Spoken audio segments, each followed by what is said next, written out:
Just a couple of caveats before I begin. I'm not a theologian and I'm not a historian, but we're going to talk about theology and history.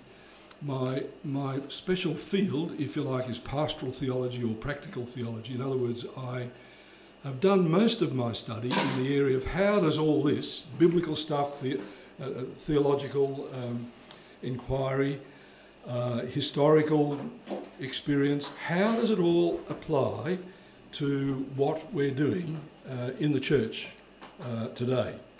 And if you like, my major study was on what does a healthy church look like in any culture at any time amongst any group.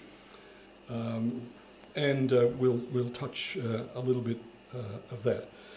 I'm a critical lover or a loving critic of the church.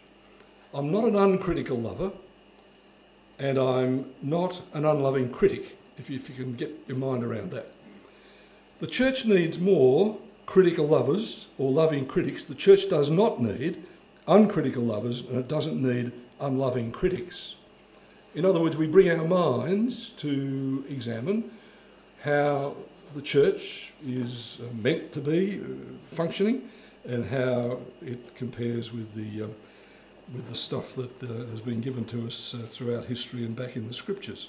If you want a little quote for this thing, some people claim to see fern seeds but fail to see the elephant standing right in front of them. And C.S. Lewis popularised that quote. The best of the half dozen bits of study that I've done for pastoral ministry was a master's degree in social psychology.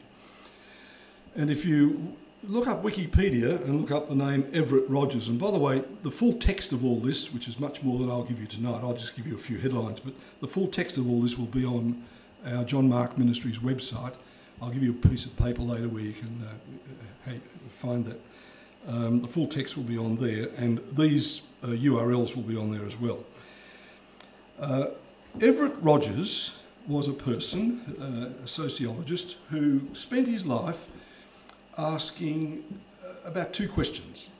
How do change agents work successfully in encouraging people to move on from where they are? And how do innovations occur in religious organisations? And I did my major study on a thing called the diffusion of innovations, which is a technical term, the diffusion of innovations in religious organisations. How do religious organisations change? Now, I just completed that at the University of Sydney when Blackburn Baptist called me to be their senior pastor. So I had all this theory, which I came with.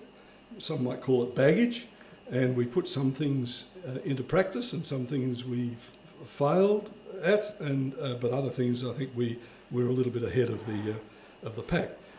In Rogers' book, which I've got here, if you'd like to have a look at it later, The Diffusion of Innovations. It's still being reprinted. He died about 5 or 6 years ago, but that's quite a classic. How do institutions change? In his book, early on, he talks about Vasco da Gama, who had a crew of 160 men who sailed with him around the Cape of Good Hope in 1497. And out of 160, 100 died of scurvy. In 1601, English sea captain James Lancaster, that's now 1497, Vasco da Gama, 1601, James Lancaster, conducted an experiment. He served 3 spoonfuls of lemon juice every day to sailors on one of his 4 ships. Most of these men stayed healthy, but on the other 3 ships, by the halfway point of their journey, 110 out of 278 sailors died from scurvy.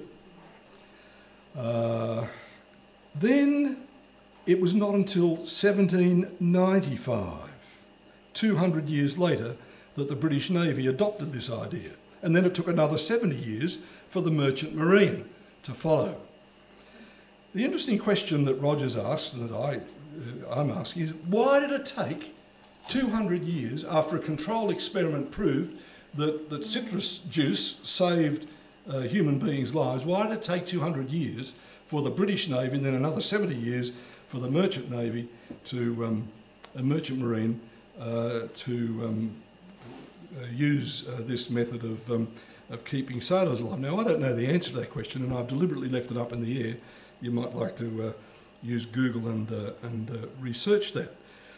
But on the other hand, a few pages on, in 1943, he reports the findings of two sociologists, Ryan and Gross, about two communities in Iowa that took only 3 to 4 years, the speed of a social snowball, is the comment on it, to adopt the idea of planting hybrid corn rather than the open pollinated variety it replaced.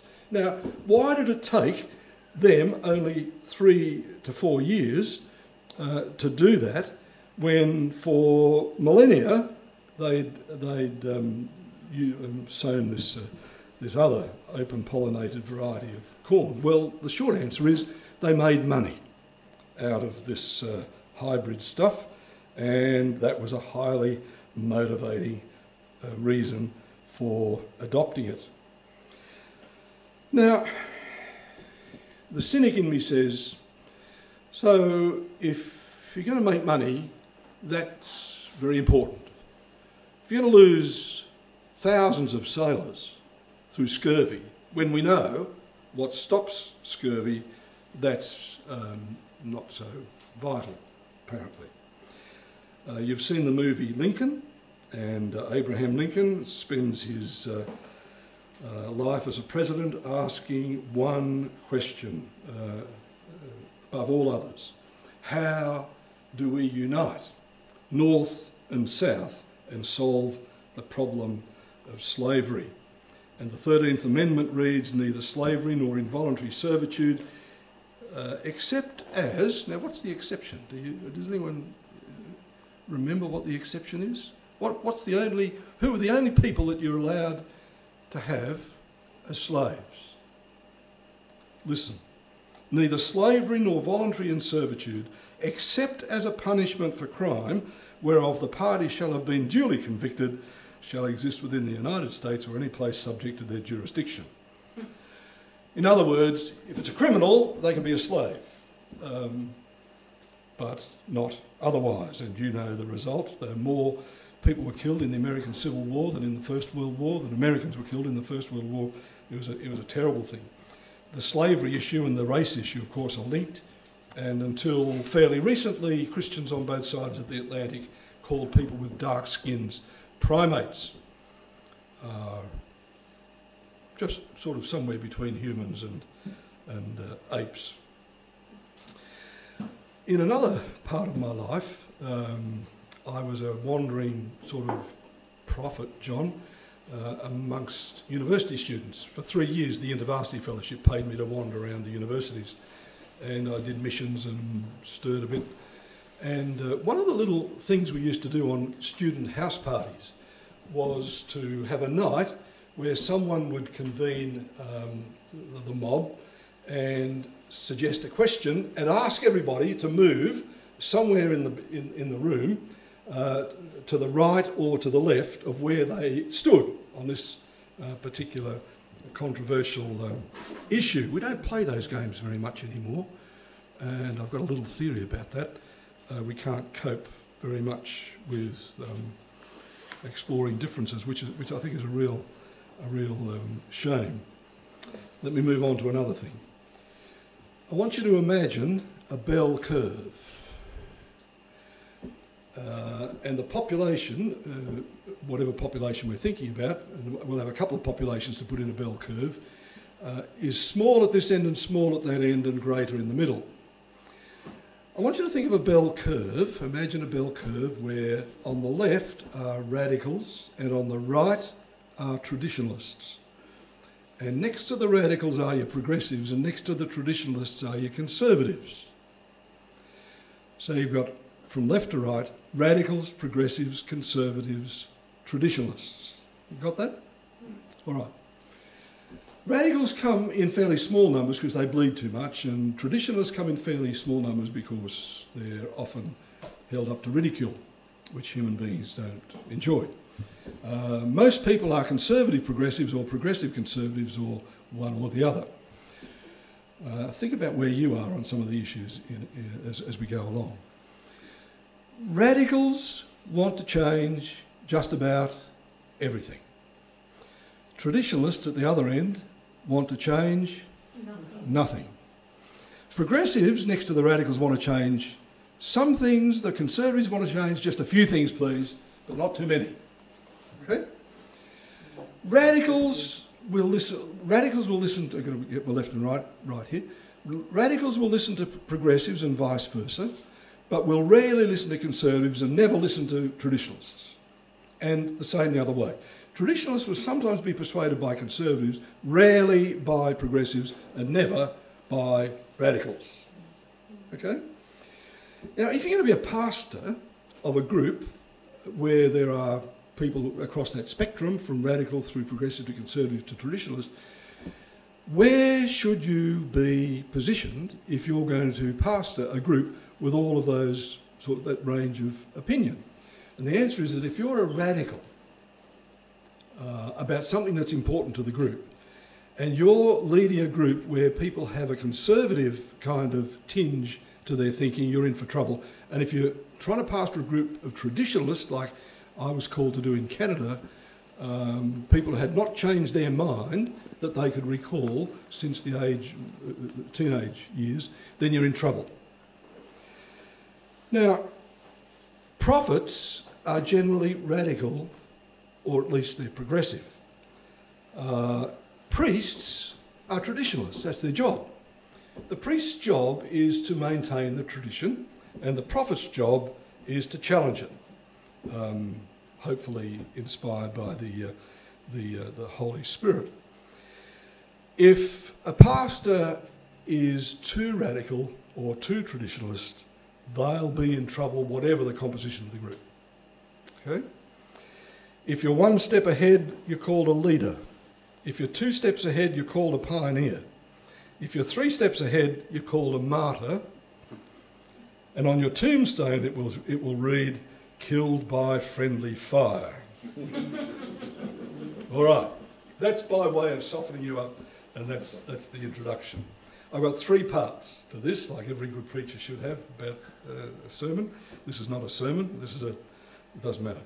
Anyway, part 1, I want to take you on a little journey through my life, where I remember saying to whoever wanted to listen, come back to me in 10 years' time, I want you to quote this back to me, please. I said that every decade of my life about something. I was very naughty, really, thinking back. I'm saying this kind of nonsense less often these days. And then the second part, I want to look at the notion of paradigm shifts and just do a few little dot points. And then the last part, I want to look at one particular paradigm, which is the doozy of all paradigms at the moment throughout the world, both political and religious, the issue of marriage equality. Part 1, my own journey. Let me quote Bishop Tom Frame, a man who I really admire. He wrote a book called A House Divided, The Quest for Unity Within Anglicanism, published 2 years ago. And he wrote that synods, like all committees, are wary of radicals, mavericks, prophets and reformers. They tend to prefer those who will never challenge the prevailing orthodoxy or suggest institutional risk-taking. I double-marked that sentence, those 2 sentences. Bishop Tom Frame, look him up. Rowland, you'll know him. Rowland, by the way, is the editor of the Melbourne Anglican. I hope you don't mind me introducing him. Very good paper, wins awards for denominational newspapers and so on. And Bishop Tom Frame, I'm sure, would get published from time to time in your journal. From teenage years onwards, I've always been something of an iconoclastic radical, asking provocative questions of traditionalists whose status is the quo. If people take seriously something which is manifestly ridiculous, I can't ignore it. It's not surprising that I've rarely been invited to give sort of occasional addresses at institutional things where they are maintaining the tradition. I don't fit easily into that kind of situation. Here's a teenage sample to an elder of our church. He took a text from Isaiah 58:13, which talks about not doing anything pleasurable on the Lord's Day. And I asked him, what do you do on Sunday? He took that literally. If you enjoyed what you're doing on Sunday, there's bound to be something wrong with it. That's what doing your own pleasure on the Lord's Day, King James Version. So I asked him, what do you do between our meetings? And he said, I take a nap. I asked him, do you find that pleasurable? Elder, a little confused. Well, yes, I suppose I do. Some months later, what do you do these days on Sunday afternoons? Elder, I go for a walk. Question, the obvious one, do you enjoy your walk? Elder, confused. Well, yes, I do, actually. But you don't go to Cronulla, the nearest surfing beach, for a swim. Oh no, I would never do that. So my teenage, response was, well, so what you're saying is that it's okay to enjoy yourself perpendicularly but not horizontally on Sunday afternoon, and it's all right to enjoy yourself on the terra firma, but as soon as you go into the water, the H2O on the Lord's Day, that's a sin. That's what you're saying? Now, you can understand why this little twerp, do you remember that expression, some of you? Yeah. Well, this little twerp sort of got up people's noses. The elder had no response to that question. He was silent and he was still confused. In my late teens, I learned the amazing thing that no Christian group has a monopoly on the truth. And I also learned that the best and worst kind of Christians are members of all churches.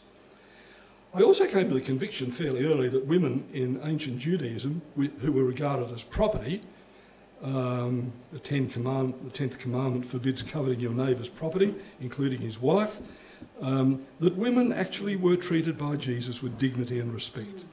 Of the 10 or so followers of Jesus whose characters are developed in the Gospels, half of them were women. Not the disciples, they were male. Interesting question there is, why were all the disciples male? Well, the official ones were male, but some of the most effective ones were female. And half of those whose character was formed significantly in Jesus' ministry were women. In my 20s, I got to preaching around the place. In fact, I've had the privilege of preaching, I think, in 700 churches around the world. And back in my 20s, I occasionally dropped in a little comment if we read from the King James Version, which was the normal translation. I'd drop in a comment that probably in 10 years, 20 years' time, most of us will not be reading the King James Version. And I just make that as an aside. My job is to stir. And I've actually had people interject in Sydney Baptist churches. I can remember a couple. Saying that's heresy, The King James Version was inspired, And if there was an interjection, and this is where sort of working with students sort of develops this kind of repartee kind of thing, I'd say, well, now, I wonder if you could help me with this text. It's from your Bible, 2 Corinthians 6, something or other. Ye are not straitened in us, but ye are straitened in your own bowels. That's in the Bible that we have here. Would someone like to explain that, please? Ye are not straitened in us, but ye are straitened in your own bowels. Is that a medical diagnosis or something? And sounds very uncomfortable. Sounds a bit painful too. Well, I've actually had graduates in English language who did not know what that meant.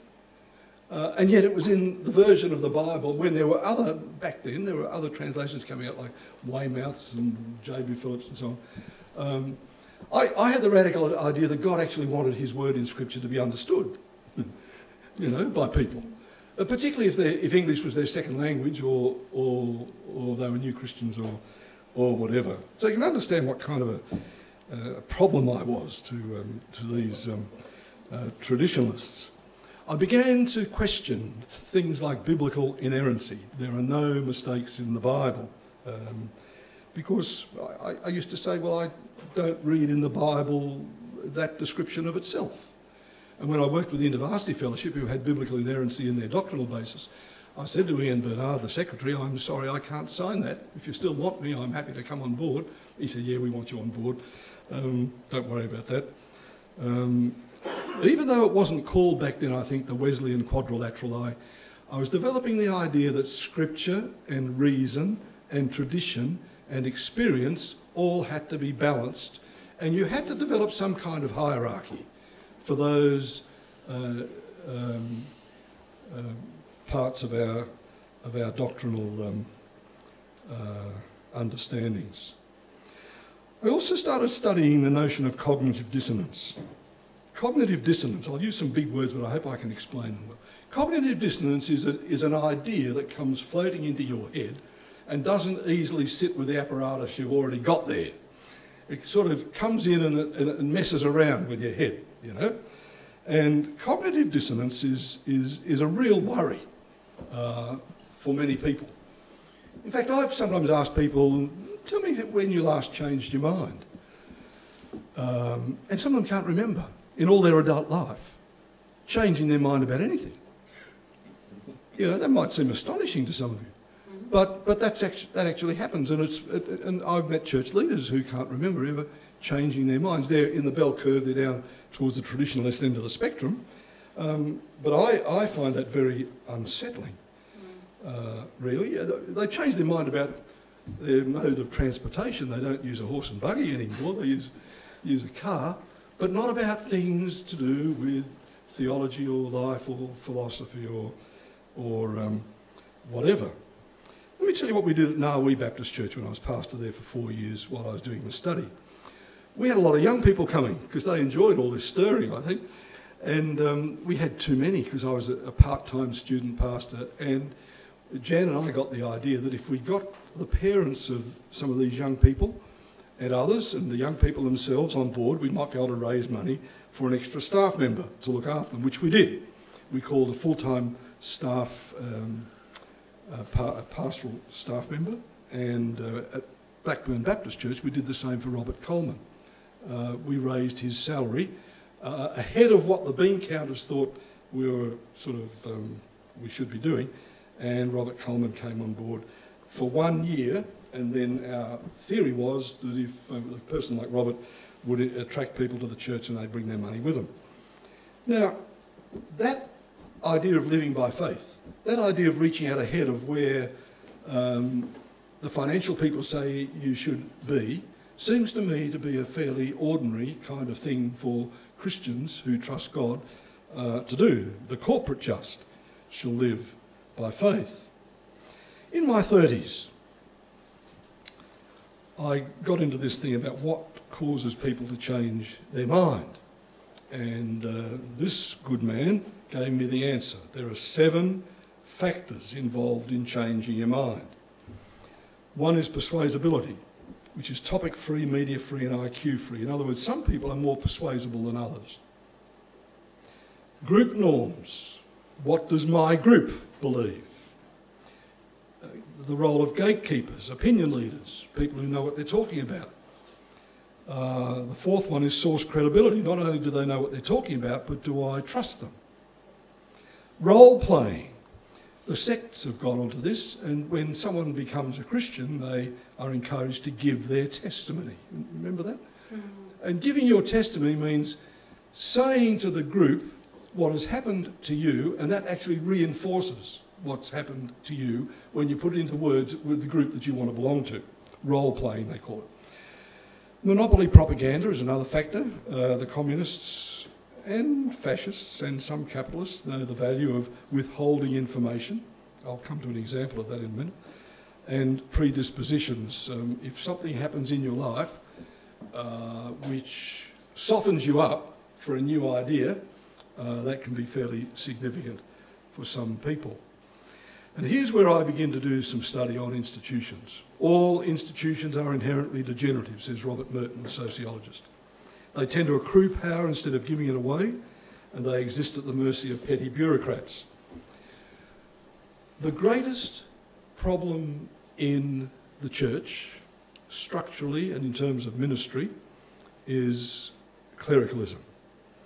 It's where leaders who are supposed to empower others for ministry hardly ever do it, or they hardly ever do it well. Let me tell you a story about that. I was in Box Hill Hospital and the lady was dying. Her daughter was there, and it was about 11 o'clock at night. And I'd been encouraging people at Blackburn Baptist Church to form small groups and to teach one another, and we had about 60 small groups.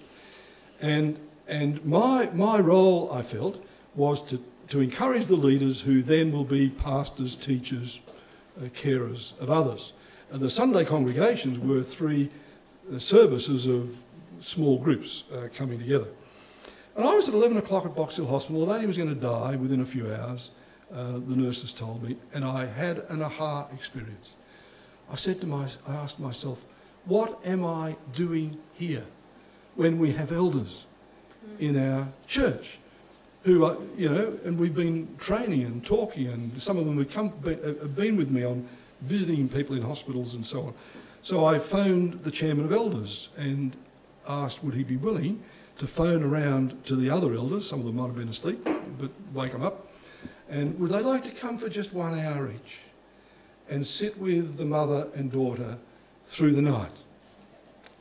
That's all the only instruction I gave. The elder I phoned, by the way, was the father of Tim and Peter Costello. Russell, who's still alive, was our chairman of elders, a good man. I could tell you some stories about that, but I won't. Russell got a list together, and each elder came on the hour, roughly hour by hour. About 4 o'clock in the morning, Ted Dufty was there as the lady died. Now, he'd never been anywhere with someone who's just died. He didn't know what to do, but he instinctively took the hand of the lady who died and her daughter's hand, and he prayed. And he prayed the Lord's Prayer.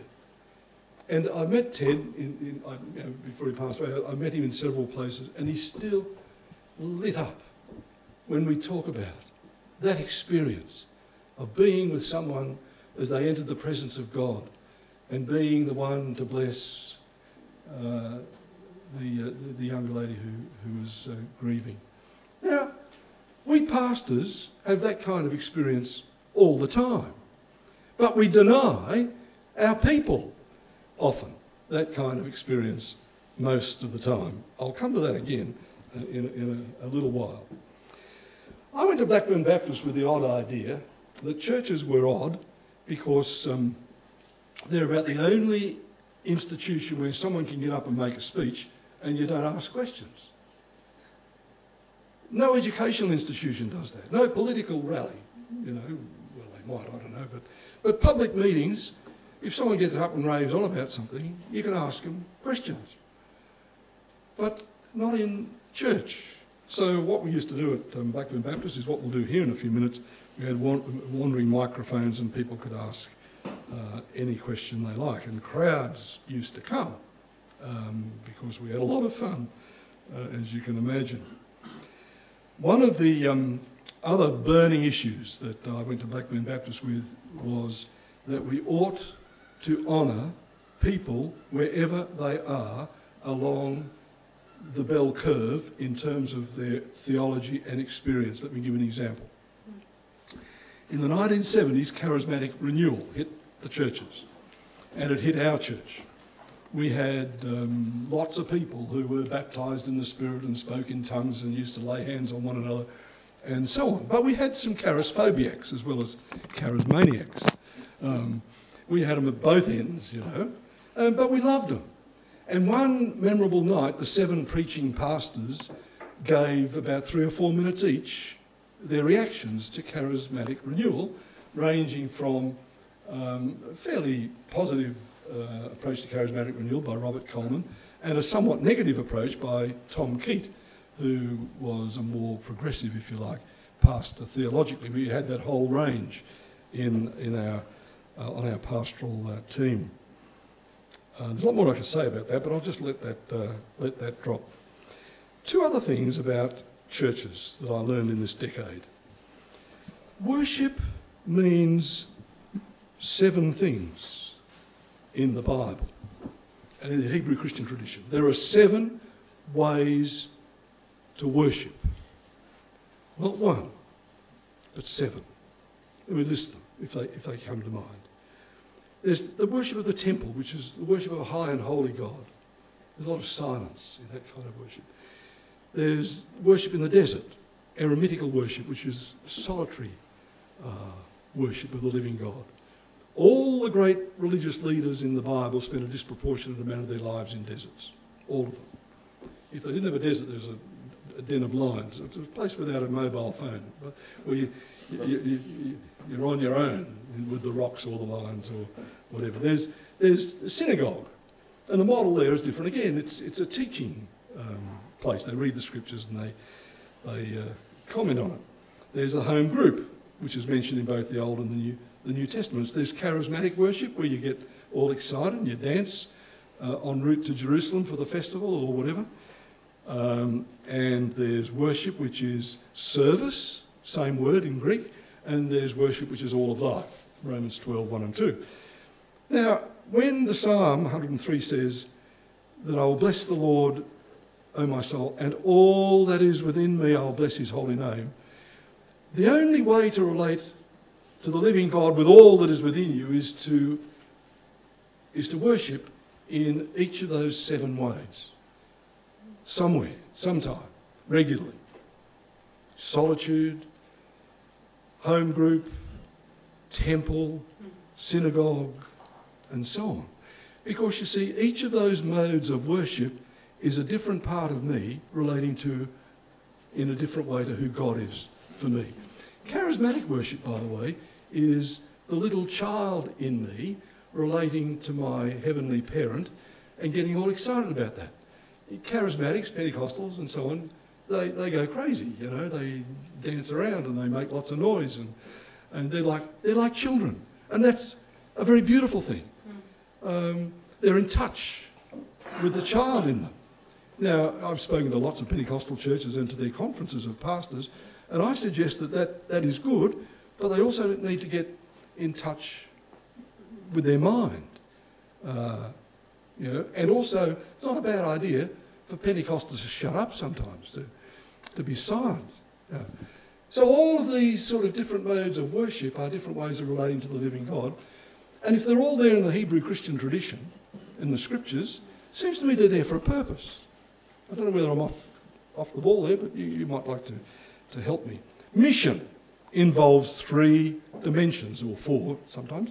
The 3 dimensions in my understanding of mission are justice, the right use of power, mercy, treating the symptoms of pain, and evangelism, which is the faith part of it, relating to the living God. Mission generally in our churches is done well in one of those areas, but not all 3. Social justice churches are generally hopeless at evangelism.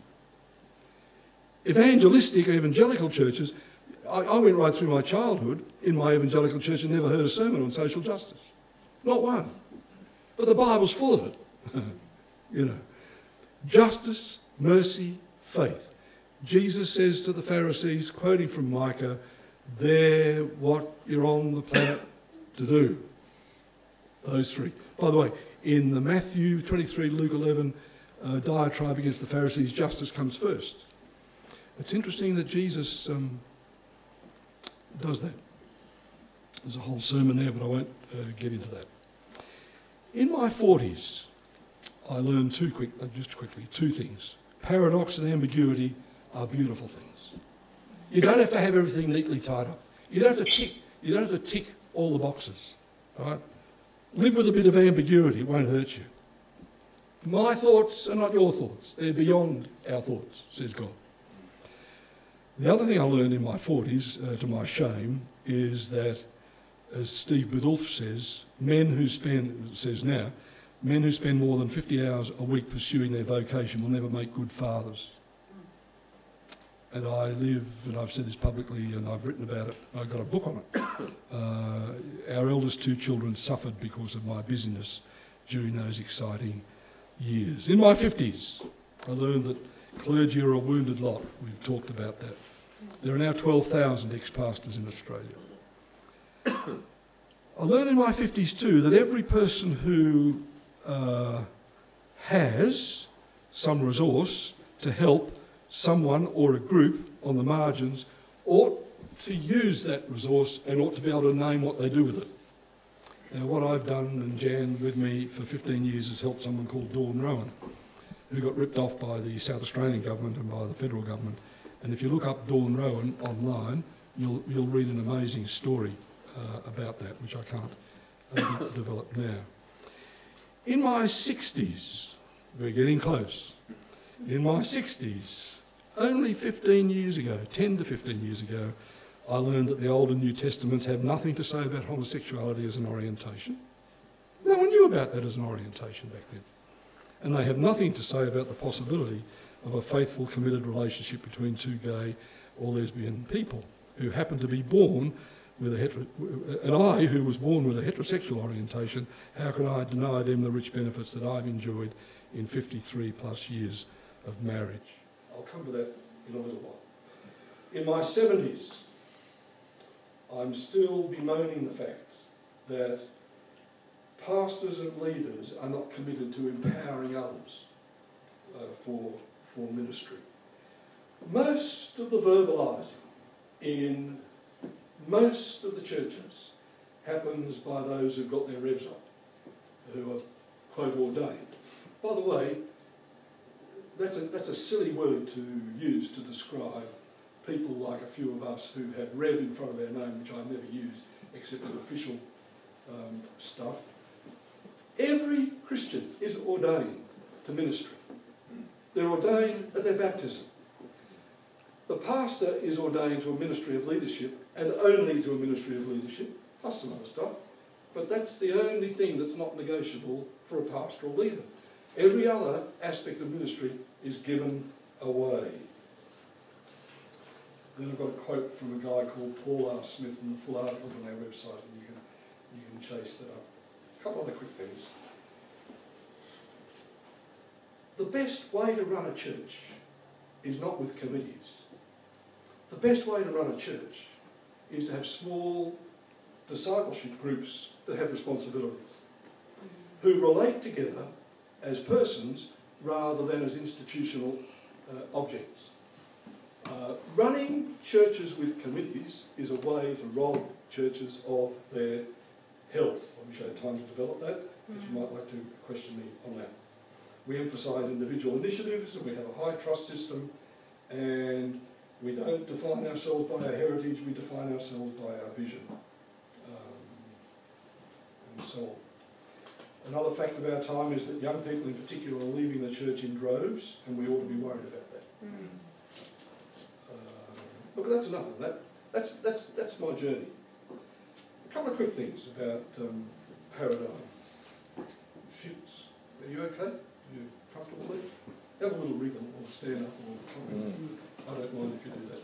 As long as you don't go to sleep. If you go to sleep, I'll ask you a question. There's a guy called Thomas Kuhn, K-U-H-N, who talked about the structure of scientific revolutions, and he coined the phrase, that's a good idea, and he coined the phrase paradigm shifts. Paradigm shifts are where human beings and societies see the same information in an entirely different way than their forebears or their ancestors did. Now, that's Thomas Kuhn. He developed this idea of a paradigm shift, 1962. Hans Kung, probably contemporary Catholicism's greatest theologian and living theologian, he got this theory and applied it to the history of the church. And if you look up Wikipedia, you'll see quite a good article there on the 6 different macro models of the church throughout Christian history, where paradigms changed from one era to another. For example, say 2 examples. The apocalyptic paradigm of the first generation of Christians was a very interesting one, because they expected Jesus to come back again, and he didn't. And there were lots of theories floating around, ancient and modern, as to what was happening here. Jesus promised he'd return, they expected him to return, and he didn't return. C.H. Dodd has a very interesting kind of thing about an interim ethic that they developed, which meant that they didn't address issues like slavery or the role of women thoroughly, because Jesus is coming back and that'll all be dealt with, so they just lazed around. If you read 1 Thessalonians and 2 Thessalonians, you'll see how the development of Paul's thinking in response to all of this happens. Very interesting. Albert Schweitzer, his theory is that Jesus died a despairing apocalypticist, that Jesus expected to come back again, and then before he departed from this earth, realised that was not going to happen.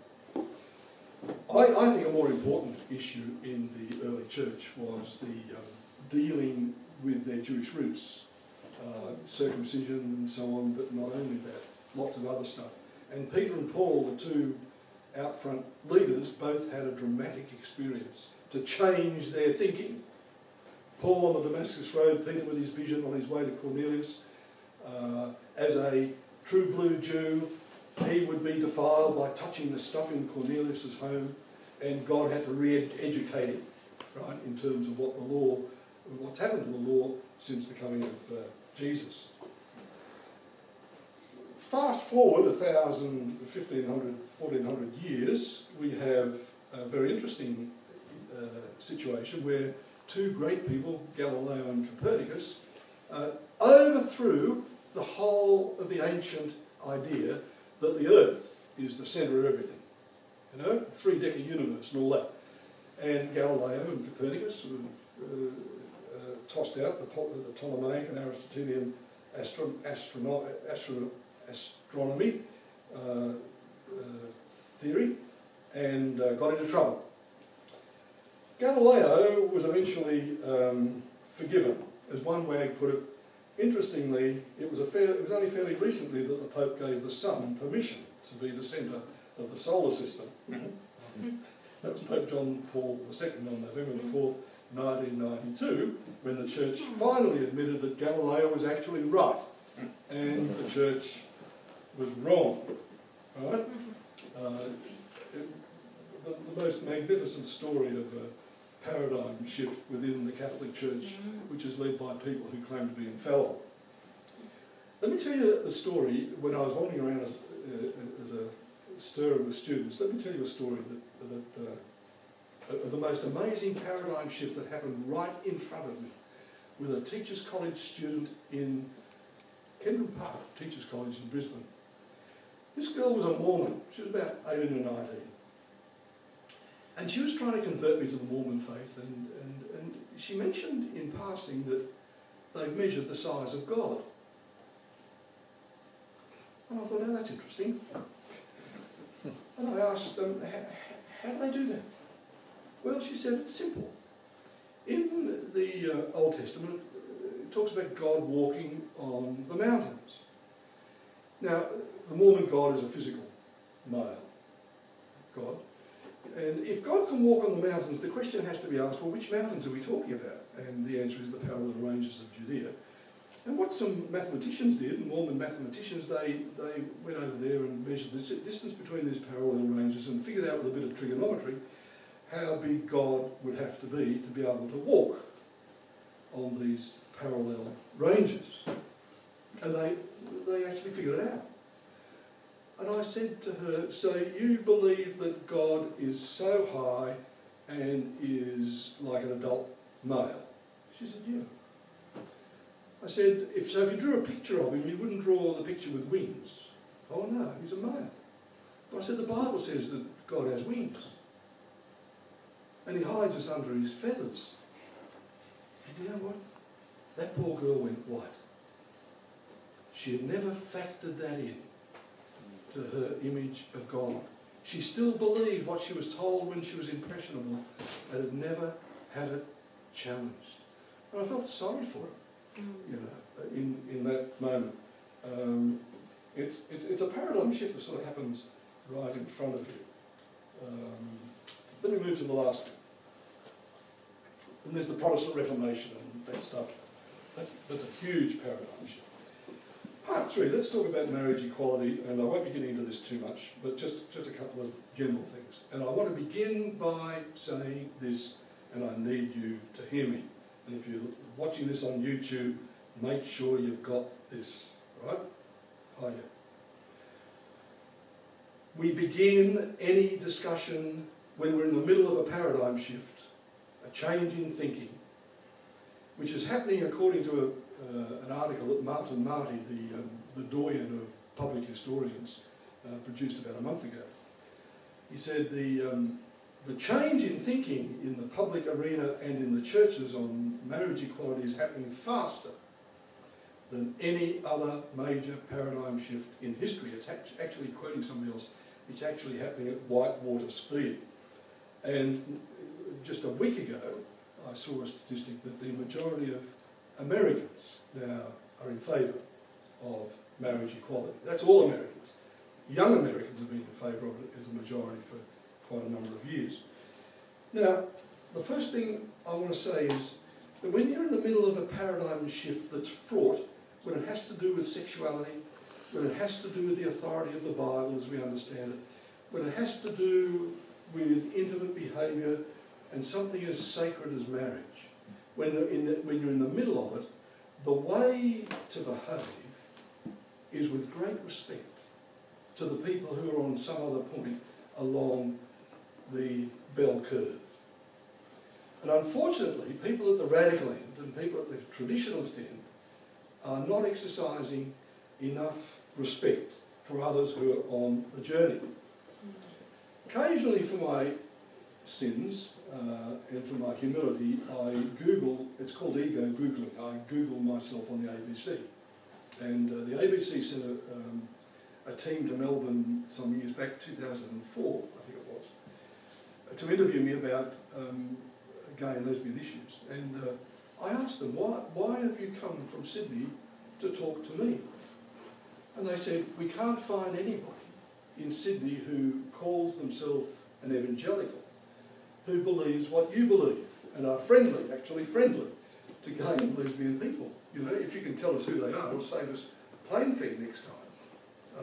But we can't find anybody. So if you Google Rowland Croucher ABC TV, you'll see the interview there. And I think it's 2004. And I heard myself say that there are 3 categories of sexual sin. There's fornication, sex before marriage, there's adultery, sex outside of marriage, and there's homosexual sexual activity, sex between 2 people of the same gender. And I said that fornication, adultery and homosexual sex are all verboten, and I go along with that. Now, at this point, I don't go along with that. So something's happened in my thinking and my study and my research and my prayer and my study of the scriptures in the meantime. Fact is that a lot of people are changing their mind, and they're changing their mind because they ask 6 questions, or a combination of some of them. And the people who are changing their mind are our evangelical leaders. Steve Chalk in England, who is one of the half-dozen most listened to evangelical and evangelistic preachers in the UK, and on the other side of the Atlantic, Rob Bell, who came out a week ago, who is one of the half-dozen people most listened to in the United States of America. And they've both looked again at these 6 questions and come to change their mind, as I have. What are the 6 questions? 1, you can't really reach a conclusion in this general area, there's lots of sub-areas, but in this general area, if you are dependent on a salary or status conferred by a conservative church or organisation. In other words, if a conservative church or organisation pays your salary, that will contaminate your thinking. Now, there's nothing brilliant about that. All the sociologists have told us that's what happens in institutions. 2, perhaps the most dynamic precursor to people changing their thinking is having a family member come out as a gay or lesbian person. That happened with Tony Abbott. He's soft on this because he's got a family member, and I've got some cuttings here from others as well. 3, the media are portraying gay and lesbian people in a more and more favourable light. The Best Exotic Marigold Hotel. Who's seen that movie? Do you remember the gay man who went across there to meet the person that he was once in love with? Very, very moving. I'm moved just to think about that. So young people, baby boomers and younger, who've grown up with the media, see, until I was 25 I didn't know a gay person. And most of you who are over 50 or 60 or 70 wouldn't have known a gay person, most, when you were younger. I knew them, but I didn't know they were gay. But the media has softened us up, and the younger generations that's why they have a high degree of openness to gay and lesbian issues and to marriage equality in particular. The fourth thing is seriously reading the Bible in the light of informed scholarship. And I'll list a few things quickly in a minute or two. When you have Keith Dyer here, I don't know whether he's going to talk about this, but Keith Dyer is a world expert on what the Bible says about all this. He's very good, he's soft and he's gentle. I was his pastor, it doesn't matter. Seriously reading the Bible again. Because you see, there are 8 different kinds of marriage in the Bible, not one. Let me tell you a funny story. I was having lunch with a couple, and I won't give you any clues to who this couple was, but he told me that his brother was dying. And I was very cheeky because we'd been talking about marriage equality. I said, you don't expect him to last too much longer? No. I asked him this cheeky question, has he got a pretty wife? Well, actually he said, yes he has. I said, if you're going to follow the Bible, you have to marry her. And his wife is sitting right next to him. And if she's young enough, you're to help her bear children. That's what the Bible says. That's one of the 8 different forms of marriage in the Bible. There's not just one monogamous marriage. There's 8. There's concubines, and there's polygamy, and there's slaves, and there's Abraham raping his wife's daughter. You know? Anyway, reading the Bible again. Reading the Bible as if you're reading it for the first time, rather than getting locked into a particular conservative view of the thing. Listening to the scientists. Question. What percentage of scientists now say there's some serious, major genetic component to having a homosexual orientation? The answer is 99.something%. The only exceptions to that are conservatives who come from an ideological base rather than a scientific one. Finally, the question. What would Jesus do to people who have a high rate of suicide, to people who feel marginalised, to people who feel that when you say we love the sinner but hate the sin, feel unloved? People who feel if you welcome them into your church, they have to sit there in the back row. What would Jesus do with these sorts of people? Well, we know the answer to that. We know what Jesus did with them. To women and to foreigners and to Gentiles and to marginalised people. I was saying to a group of clergy the other day, I've never heard a pastor get excited by the fact that prostitutes are storming into the kingdom ahead of the Bible people. That's what Jesus said. That's what he said. The prostitutes are entering the kingdom ahead of you Bible people, the Pharisees, who knew their Bibles up by heart. So you've got to put that into context. Right? Here's a summary statement. Genetics, human physiology and psychiatry have shown that same-sex orientation is natural, it's healthy, it's not reversible, it's not contagious, and it poses no threat to anyone. From anthropology and sociology, we know about 4% of the population are homosexual and another 4% are bisexual, and it has been so forever. Let me tell you a story. How's the seed of learning? You okay? Archbishop David Penman, who is a friend, he launched my first book, phoned us one night at 11:15 at night. Fortunately we were having a party and our daughter Lindy answered the phone and we could hear her yelling, "David who?" It was Archbishop David Penman at the other end of the phone. "David who?" Anyway, you don't normally greet archbishops like that. But David Penman got the idea that he'd like to meet the gay priests in the Anglican Church, in the Melbourne diocese. And he told his bishops and deans and so on to round them up. Because he'd like to meet them and he'd like to talk to them. A day or two before they were due to come to the Archbishop's residence, David's wife, whose name is Jean, asked him, "I'm providing afternoon tea for these people who are coming in 2 days. How many should I cater for?" Now, when you don't have an RSVP system, you have a guess. And David said to his wife, "Oh, about 12, maybe." Guess how many turned up from the Melbourne diocese of the Anglican Church? I've been told this off the record, but from a very, very good source. 60 gay priests came to the Archbishop's residence to dialogue with the Archbishop. He had no idea, because back then it was don't ask, don't tell, right? Do you know that 50% of seminarians that apply for Catholic seminaries are gay? 50%. And there's some very good data on that. Oh, I have to finish. I've got a lot of interesting stuff here, but it's a bit controversial, so I better be gentle with you. Watch our website, John Mark Ministries. I'll give you a piece of paper in a minute that you can. I'm going to edit this whole thing over Easter, and if you look for an article headed "How, When, and Why Does the Church Change Its Mind?" you'll have the whole thing with links and everything. Let me finish with the saddest story that I've read about in the last week. The only denomination that I know of where a whole lot of people in that denomination wrote their stories as gay people. This book, Christianity and Homosexuality, Seventh-day Adventist Perspectives.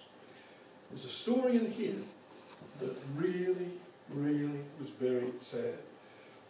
The Seventh-day Adventist denomination was the first denomination to actually subsidise a ministry, quote, in quote, to help people escape from their homosexual orientation. And escape is in quotes as well.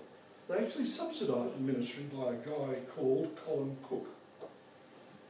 Until a researcher, a sociologist from one of the New York universities, did an interview with 14 of his subjects and his patients, and he found that this man, Colin Cook, and it's all on Wikipedia, you can see it there, several articles actually, this man was having sex with these people, there were males in this particular cohort.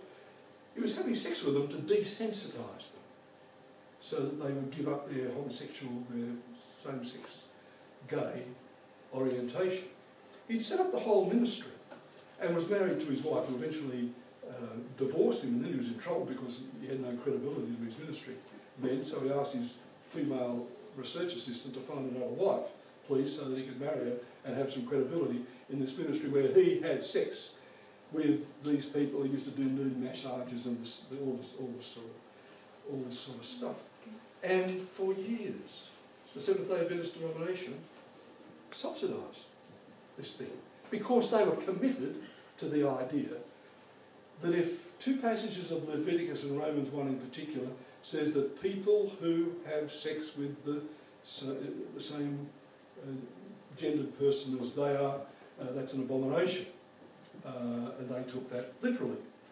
And if God had actually created people with a particular gender orientation, it would be pretty unfair for God to smite them, you know, because God had made them that way. So you've got to have something to fix the cognitive dissonance involved in all that, and you've got to get rid of the demons or pray for them or whatever. Anyway, you'll read all about it. Every truth passes through 3 stages before it's recognised. First, it's ridiculed. Second, it's opposed. And in the third, it's regarded as self-evident. Schopenhauer. Sin is ultimately a refusal to grow, says Danilou. When the facts change, I change my mind, says John Maynard Keynes. I love this. When the facts change, I change my mind. And you, sir, what do you do? Truth is available only to those who have the courage to question whatever they have been taught. But there's a price to pay. Because you see, if you're going to go right through life believing what someone told you when you were impressionable, when someone like me comes along and challenges that stuff, then the cognitive dissonance, the mess up that occurs in your brain, is going to be very, very hard to cope with. Now, I'm not saying you have to agree with me, and I am saying that we should love one another wherever we are on the journey, and affirm one another wherever we are on the journey. I have no time, frankly, for radicals who pour scorn and ridicule on conservatives on this issue. And I have no time for traditionalists who say, come weal, come woe, my status is the quo, you can't convince me, don't confuse me with facts my mind's made up. I have short shrift for both of those positions. However, my encouragement is to be patient with one another, because only 2004, 6 years ago, I was saying that stuff. In 1970s, when I was pastor of Blackwood Baptist Church, I was the Victorian media spokesman for the Festival of Light, radio and television, saying the kind of conservative, message that my conservative friends are still believing today. My greatest fear, my friends, and I finish with this, my greatest fear is doing what those religious people did before they stoned Stephen, shutting their ears and not listening to the spirit of the radical Jesus. Not being where Jesus is today, with those on the margins, Aboriginal people and asylum seekers, particularly if they're refugees, and gay and lesbian people who've been on the margins for all these years, all these generations, and people who are homeless and have mental health issues, people on the fringes. Jesus gravitated to them, and I want to follow Jesus there too. Thank you very much. Thanks for your patience with so many words.